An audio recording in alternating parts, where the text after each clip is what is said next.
Let's get started over here in the futures provided by Bar Chart. We started out with a little bit of a weaker tone here this morning for the corn and the wheat, and soybeans actually turned weaker. We'll get to that in just a few seconds here. December corn down 3 1/4, 366 1/4. That far out March there down 3 1/2 at 375 1/2. Over in the soybean market this morning, we're down 4 1/2 cents on the January, down 5 1/4 on the nearby November new crop. 9.94 1/4. Now the only contract that is trading at $10 is the July contract. It's down 2 1/4 cents. Over to the wheat market. That's where we get started here in the December. Down 9 1/4 cents at 536 1/2. So a lot of weakness kind of spilling over, and then it's even kind of spilled over into the Kansas City wheat market. December is down 8 1/4 cents at 465 1/4. December Minneapolis wheat down 5 3/4 at 524 3/4. And that weakness kind of has taken the cotton market the other direction. In fact, we've lost almost everything we gained yesterday. 65.79, 77 now on our live and instant quotes. We're down 85 points. Here with us is Ben Hushon with the Mill in Whitehall, Maryland. Ben, it's good to talk to you today. First of all, share with our audience what kind of weather you've been having and whether or not that's been creating any challenges. Good morning, John. Great to talk to you. We've really had a dry week, a few scattered showers since I talked last Tuesday.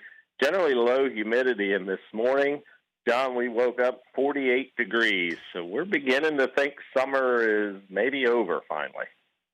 Wow. Okay. So how soon until? What about harvest? Any estimates here yet?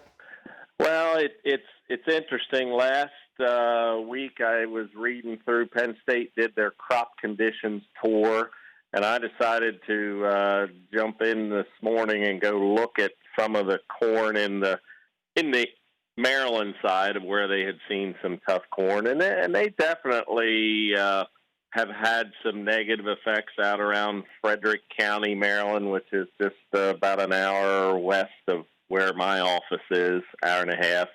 And that summer drought definitely took its toll. Talking to a couple farmers, they pretty much had 10 to 12 inches of rain after planting, and in our footprint where corn will be really good yields, we typically have more like about 18 to 20 in that time frame. So they had some short corn and having some tough times, and I know there's parts on up into Pennsylvania which are waist high corn. So sure. You guys also put a little wheat in the ground too from time to time, don't you? We do. Wheat's in the ground, and it's interesting for the viewers. I stumbled upon Lippy Brothers, Carroll County, this morning, harvesting green beans. They've been growing green beans for longer than I've been alive. And what really caught my eye, John, was how slow the harvester was running. And for the viewers, I ended up asking the farmer, how slow is that? He said 3/4 of a mile per hour running that harvester. And farmers that are listening would have trouble running a combine at 3/4 of a mile an hour, I think.